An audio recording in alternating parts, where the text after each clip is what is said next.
ang Huwarang OFW 2017. Maaari na kayong magsumite ng inyong mga kwento. Ipadala ang mga entry sa Huwarang OFW 2017 at cbnasia.org. Magbigay ng buod ng inyong patotoo. Para mabigyan kayo ng pagkakataong makilahok sa pagpili ng karapat-dapat na hiraming Huwarang OFW, meron tayong online voting. Ang inyong boto ay 20% ng pagkalahatang puntos ng mga nominees. Bumisita lamang sa aming Facebook page, The 700 Club Asia, at i-click ang Vote Contest tab.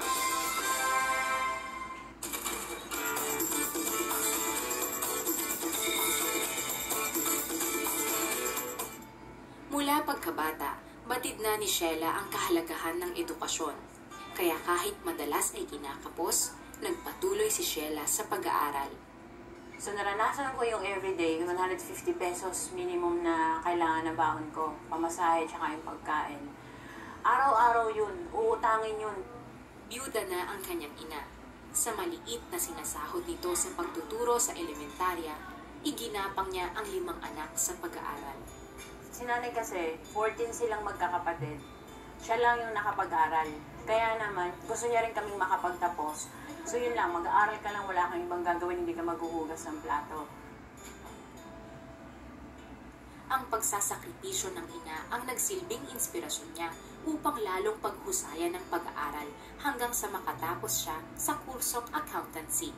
Ang karanasan bilang accountant sa isang kumpanya sa Pilipinas ang kalaunay nagdala sa kanya sa isang panibagong landas kung saan magiging mas madali ang kanyang pag-asenso. Iniwan ni Sheila ang pamilya sa Pilipinas upang makipagsapalaran sa Bermuda bilang accountant. Kaya na rin umuo ako na makapag-abroad. Kasi nga si nanay, di ba inutang lahat ng mga baon-baon namin. Sabi ko, kung mag-a-abroad ako, saglit lang yan. 2 years, tapos ay mga utang, tapos balik na dito, di wala nang utang si nanay. Unti-unting umangat ang antas ng pamumuhay ng kanyang pamilya at napag-aral niya rin ang kanyang mga batang kamag-anak. Ngunit sa muli niyang pagtanaw sa bayan na kanyang pinanggalingan, isang mahalagang bagay ang natuklasan ni Sheila.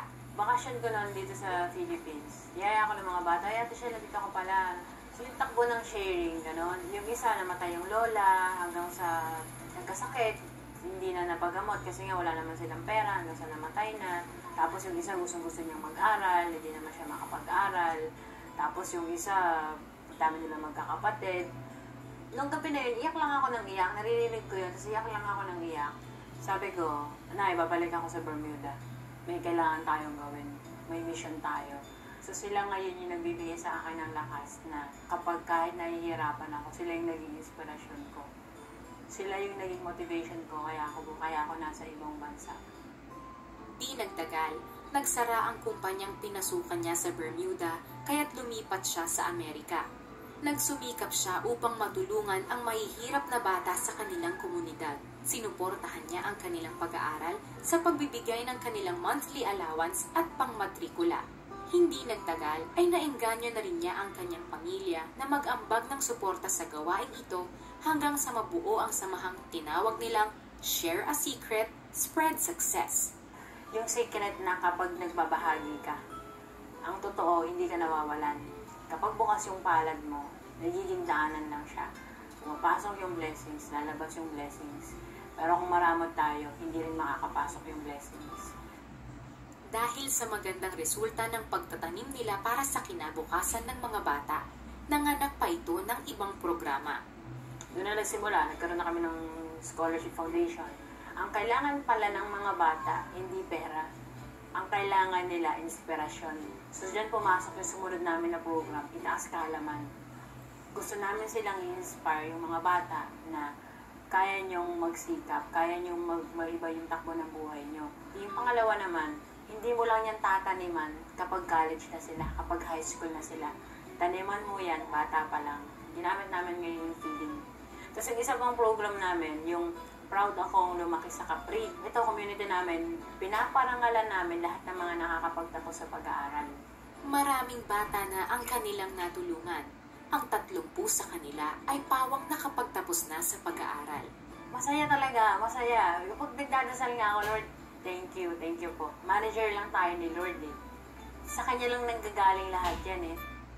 Sa kasalukuyan, nagtatrabaho si Sheila sa Hong Kong bilang Vice President sa Client Services ng isang kumpanya. Para kay Sheila, ang pagsusumikap ay laging nagbubunga ng mabuti. Ang greatest lesson ko, kailangan meron kang dahilan, meron kang motivation kung bakit mo ginagawa yung ginagawa mo. Yung passion mo na yun, dapat mas malaki siya sa mga struggles mo. Tapos palagi mong i-remind yung sarili mo na kapag nahihirapan ka na sa ibang bansa, nahihirapan ka sa ginagawa mo, tatunangin mo yung sarili mo, bakit nga ba ako nasa ganitong sitwasyon? Magbabago yun. Tapos, syempre, kay God lang lahat, nakasentro lahat.